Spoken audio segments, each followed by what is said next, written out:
इस कार्यक्रम के पुण्यार्जक हैं स्वर्गीय श्री कैलाश चंद जी जैन, निर्मला जी, मोहित जी, प्रियंका एवं मंत्र जैन, कत्थावाला परिवार कानपुर।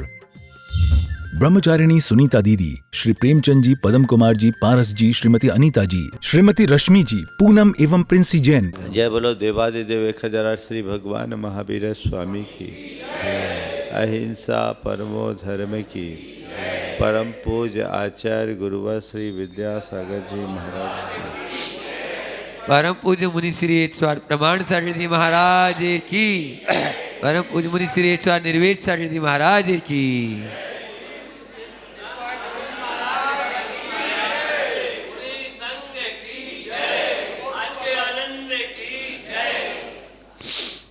बहुत दिनों से आप लोग भावना भा रहे थे और अब आपकी भावना साकार हो गई।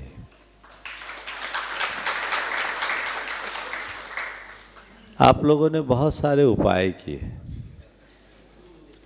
मैं ये कह सकता हूं कि आपका पुण्य प्रबल था। अनायास ये निमित्त बना और कल के दिन ये योग बन गया। विश्वविद्यालय जाने के क्रम में जब हम यहाँ आए थे तो ऐसा लगा था कि छावनी निपट गया, लेकिन अब समझ में आया कि ये लोग ऐसे निपटने वाले नहीं हैं। आप लोगों का जोड़ बहुत अच्छा रहा। आज मैं आपसे केवल 2 बातें करूंगा, 4 नहीं। हम लोग अपने जीवन में कई तरह का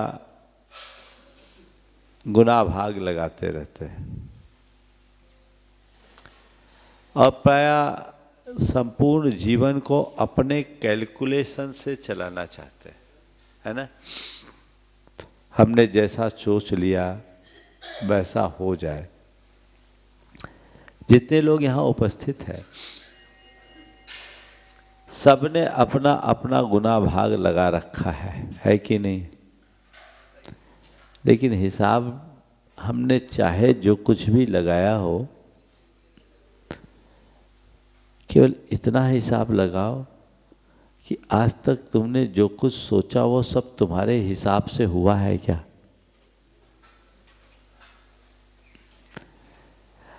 तुमने चाहे जैसा हिसाब लगाया हो, पर इसका हिसाब लगा के देखो कि तुम्हारे हिसाब से कितना हुआ।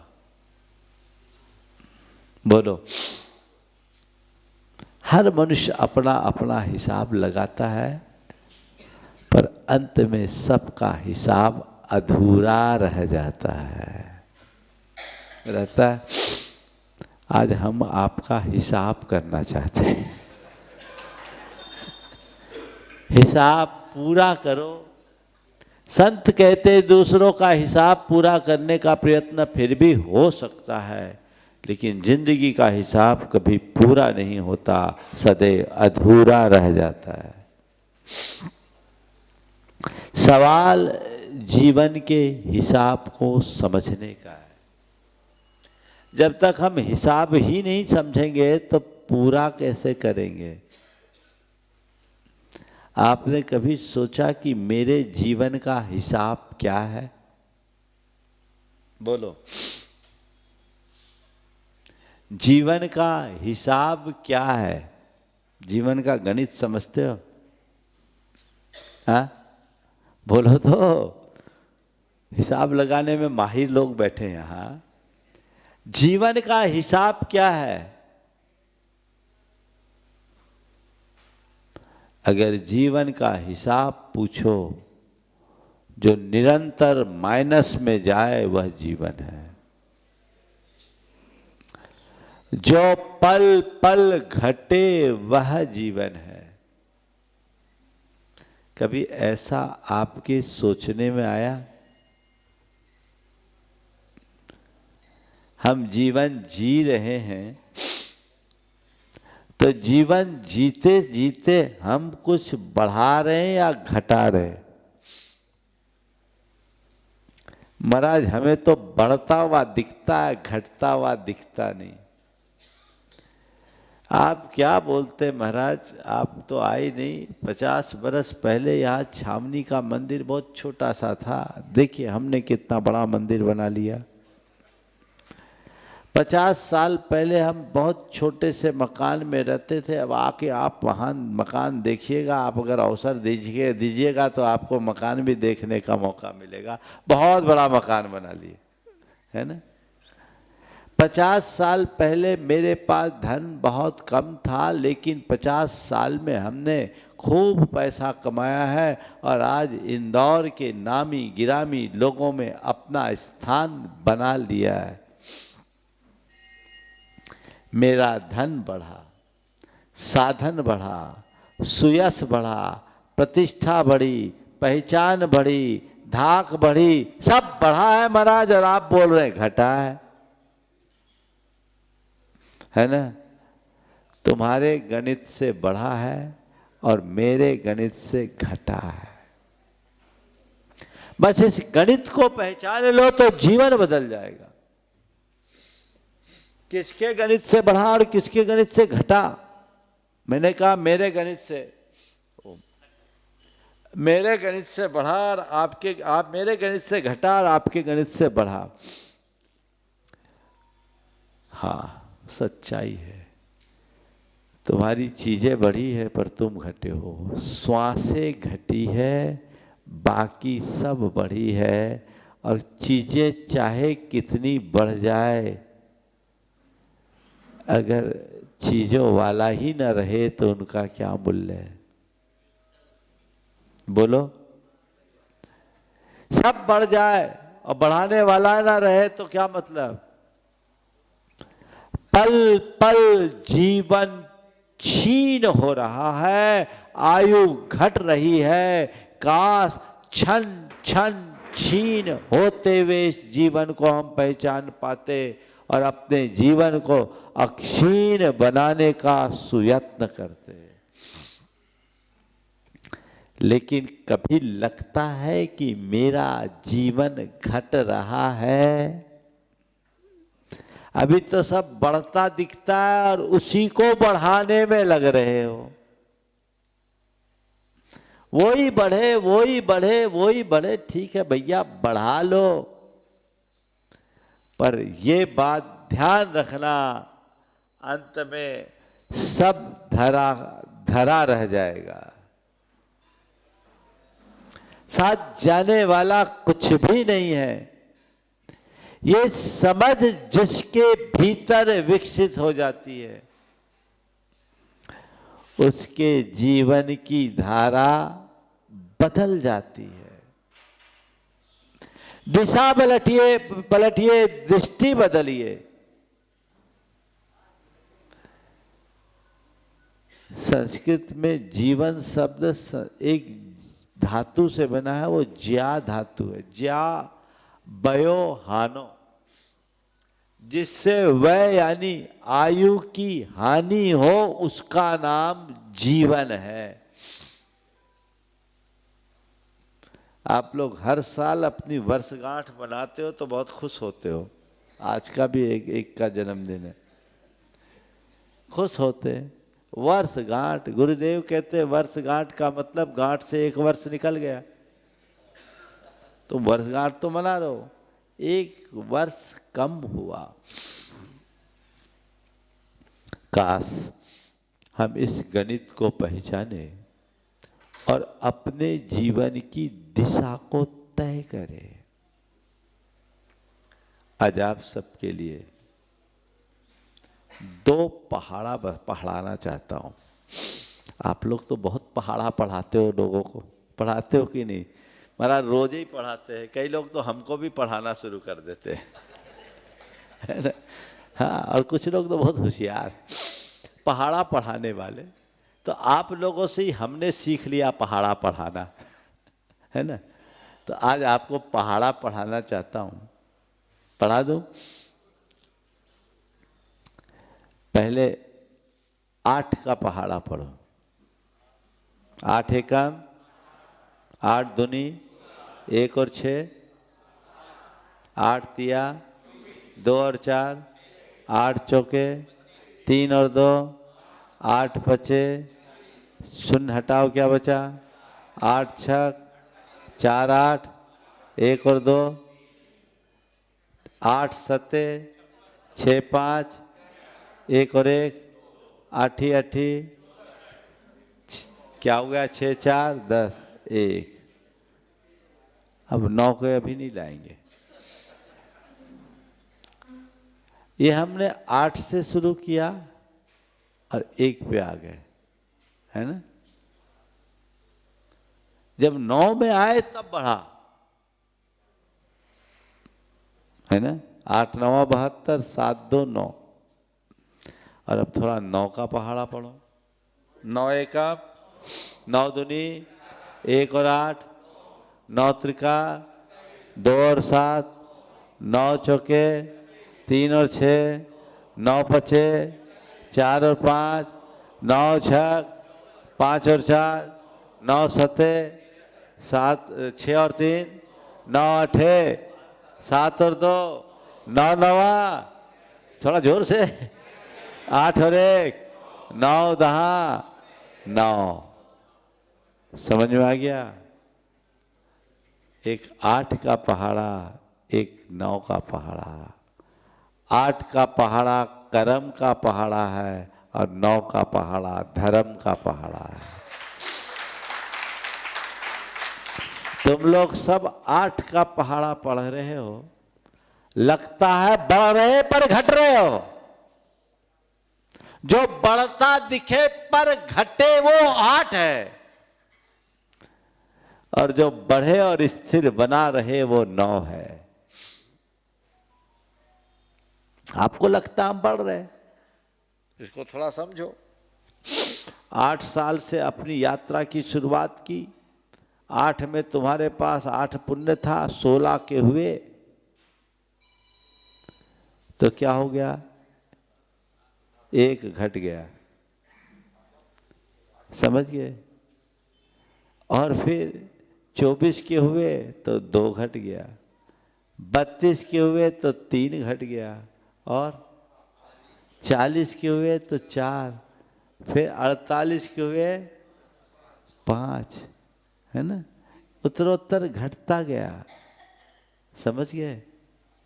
और लास्ट में 8 थे, अब हमारे पास बचा 6 7 6 5 4 3 2 और आखिरी में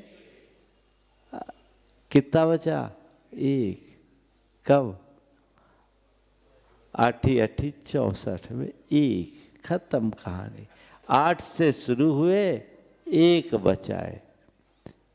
और ये भी शून्य हो जाए अगर हम 9 का आश्रय न लें तो शून्य हो जाए। समझ गए। शून्य हो जाए। समझ गए। 8 पे शुरू किया, घटते घटते हम शून्य की ओर बढ़ गए। लेकिन 9 की बात करें तो हमने 9 में चले। हम 9 में हमारे पास 9 अवगुण थे, 18 में आए 1 गुण आया, 8 अवगुण।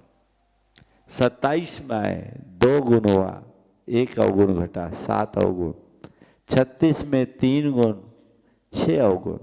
45 में 4 गुण, 5 अवगुण।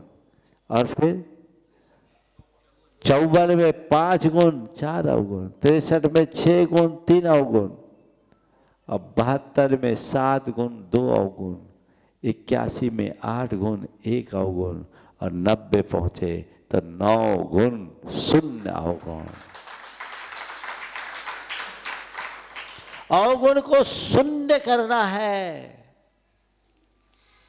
अभी तो तुम लोग अपने गुणों को ही शून्य कर रहे हो। जब तक तुम्हारी दृष्टि भौतिक बनी रहेगी, ऐसे ही शून्य होते रहोगे। ध्यान रखो, पापों को शून्य कर लो, अन्यथा तुम्हें शून्य तो होना ही है। एक दिन सब शून्य होना है ना, बोलो अंत क्या है? जीरो। इसके अलावा कुछ है क्या? गणित के शिक्षक ब्लैक बोर्ड में 0 + 0 लिखा, बोला बताओ 0 + 0 = क्या?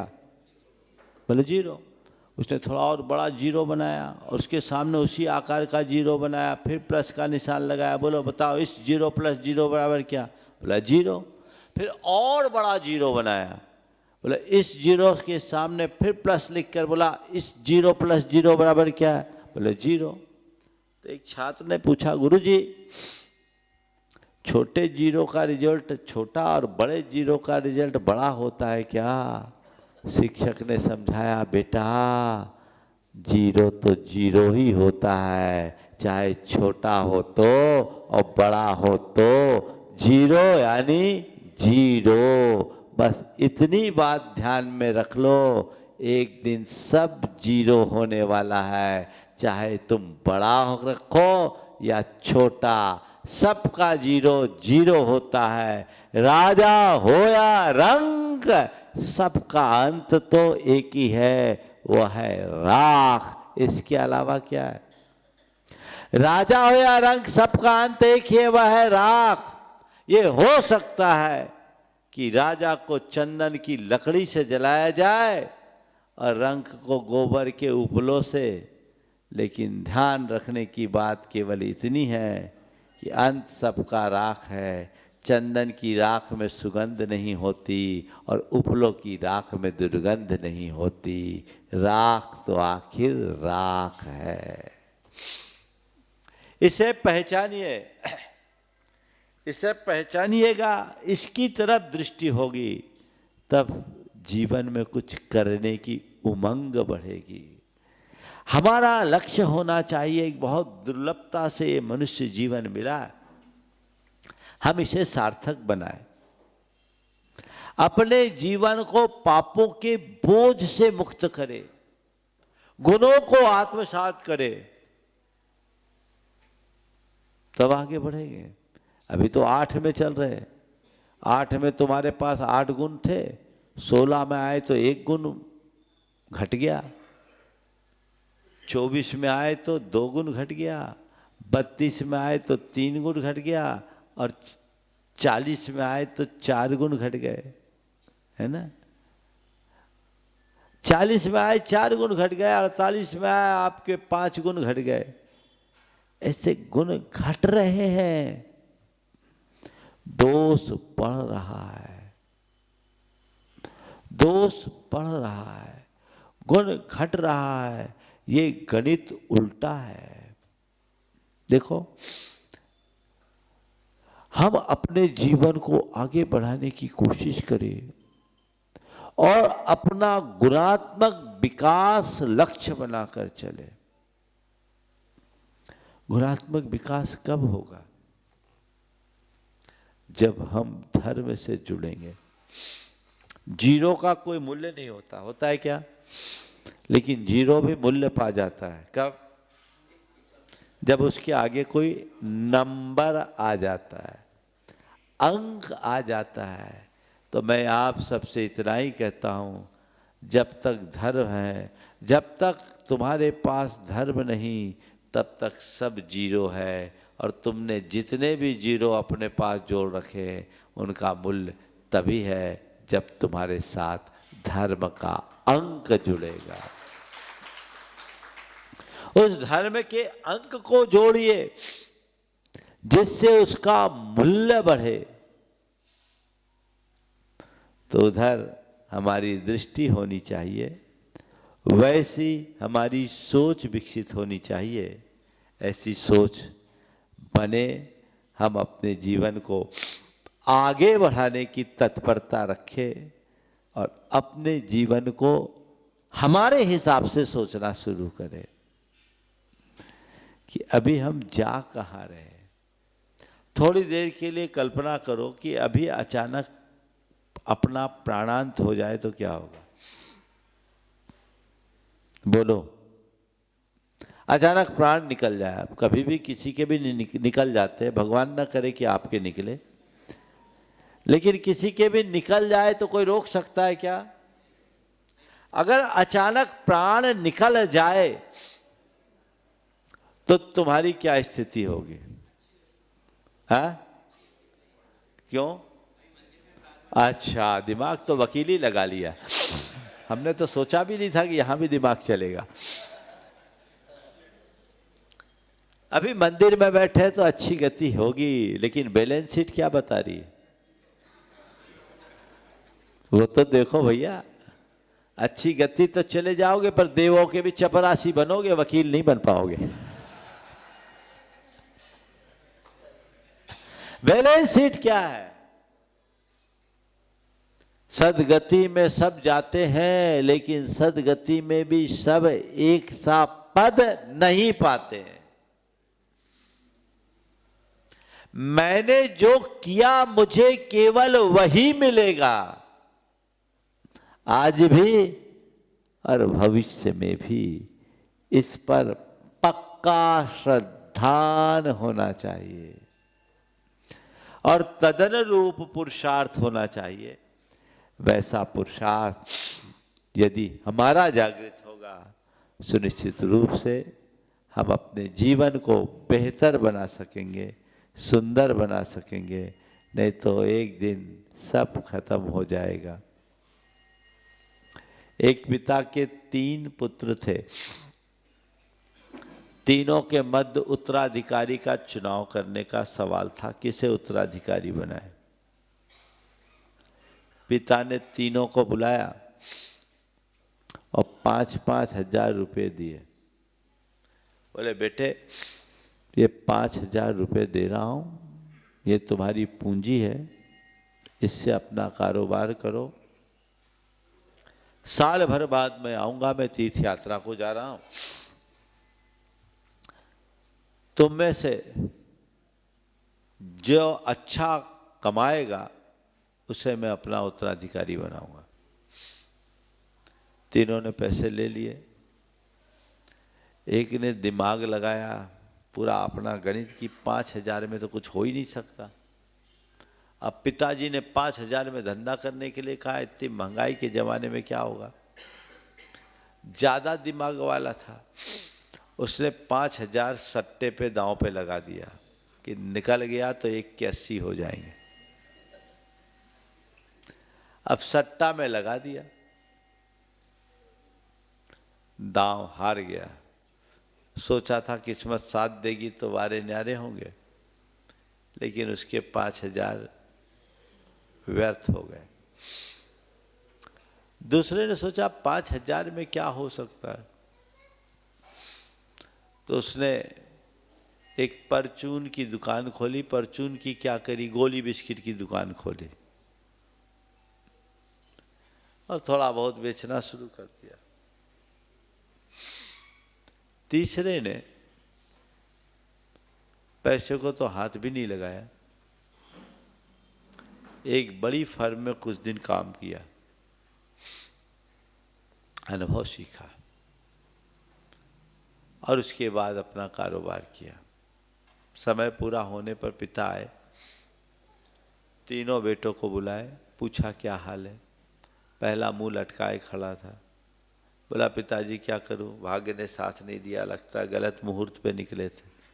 कई बार ऐसा होता, कई बार क्या अक्सर होता, करनी खुद की खराब रखते, दोष मुहूर्त को देते। उसने कहा, लगता है गलत मुहूर्त पे निकले थे, सब नाश हो गया। बोले, क्या हुआ। बोले, 5,000 रुपये मैंने सट्टे पे लगाया, ये सोचकर कि थोड़ी ज़्यादा पूंजी आएगी तो धंधा कर लेंगे, लेकिन सब डूब गया। बेटा तूने अनर्थ कर दिया, अनर्थ कर दिया। सट्टा पे दांव लगाना ही अनर्थ है। दूसरे से पूछा क्या है। बोले, बस पिताजी आपकी कृपा से सब कुछ चल रहा है। बोले, 5,000 में क्या किया, अपनी दुकान दिखाया। बोले, गोली बिस्किट। बोले, क्या किया, यही दुकान है तेरी। बोले, पिताजी 5,000 में इसके अलावा और क्या होता। बोले, साल भर में कमाया क्या। बोले, कुछ नहीं, खाना खुराक। पूंजी जितनी थी उतनी बनी, पर कुछ कमाया नहीं। पिता ने कहा तूने 1 साल व्यर्थ कर दिया, 1 साल व्यर्थ कर दिया। अब तीसरे और आखिरी पुत्र से पूछा, बेटा तेरा क्या हाल है? बोले पिताजी चलिए आपको दिखाता हूं। दिखाया तो एक भरा पूरा दुकान, लाखों का माल, कई मुनीम उसमें लगे और ग्राहकों की लाइन। बोले कहाँ ले आया? बोले आपकी दुकान। बोले तेरी दुकान? कैसे आ गई इतनी बड़ी दुकान? मैंने तो तुम्हें केवल 5,000 रुपये दिए थे, और 5,000 रुपये में तूने इतना बड़ा दुकान कैसे दे दिया? बोला पिताजी कहने को आपने 5,000 दिए थे, पर आपने अपनी लाखों की गुडविल दी थी, हमने तो केवल उसका उपयोग किया। रुपये केवल 5,000 थे, मैंने तो उनका हाथ भी नहीं लगाया, केवल और केवल आपकी गुडविल का उपयोग किया।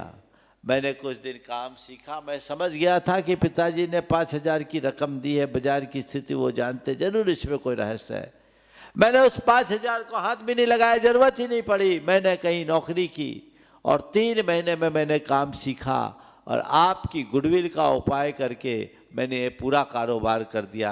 ये सारा साम्राज्य आपका है और मैंने लाखों रुपए की कमाई आपके आशीर्वाद से कर ली।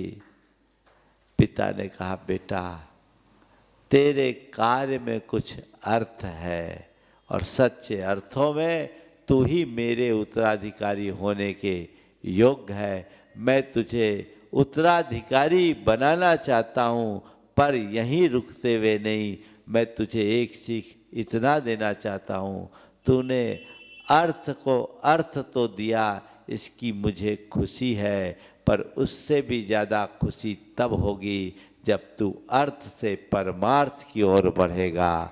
मेरा जीवन धन्य होगा।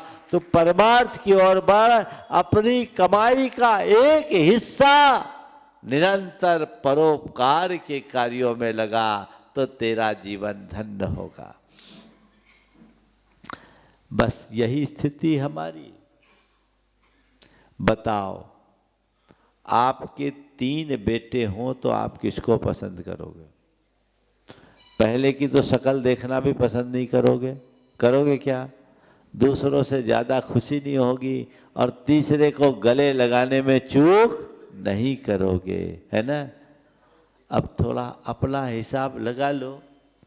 हम सबको ये नरभाव मिला, बराबर की पूंजी लेकर आए।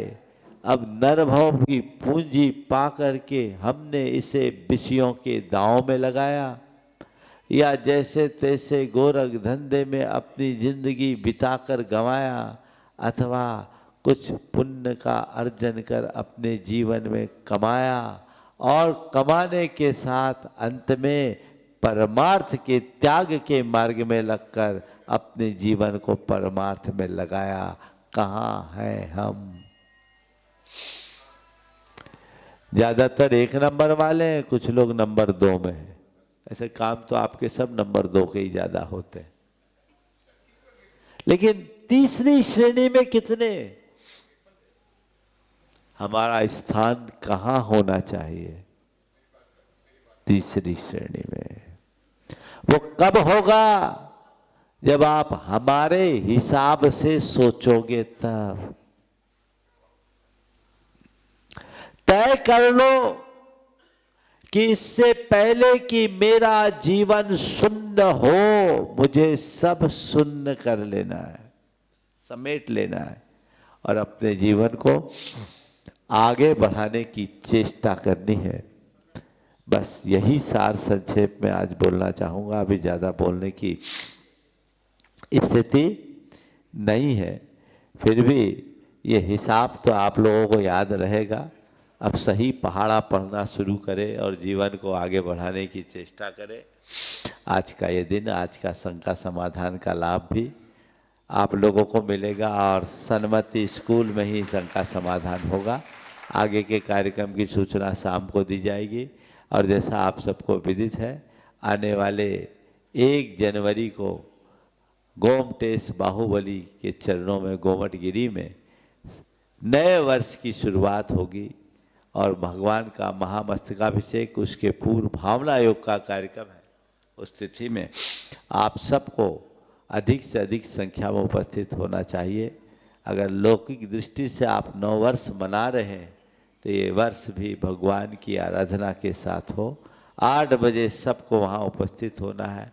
8 बजे से भावना योग और उसके उपरांत 9 बजे से भगवान का मस्तकाभिषेक और प्रवचन का कार्यक्रम होगा।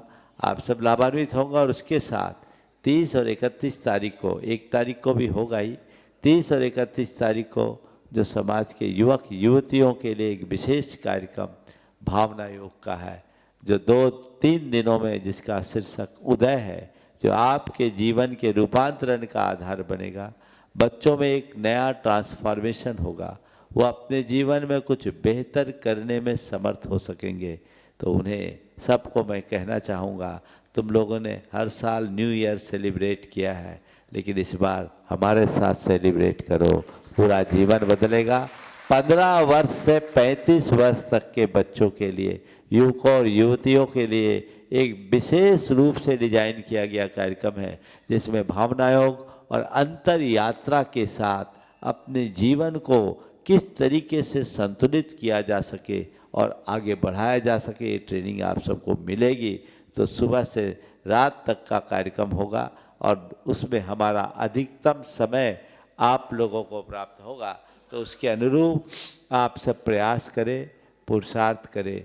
और जिनको भी मैं तो चाहूँगा कोई ये मौका न छोड़े। 15 वर्ष से 35 वर्ष तक के उम्र समूह के युवकों के लिए, युवतियों के लिए एक कार्यक्रम डिजाइन किया गया है।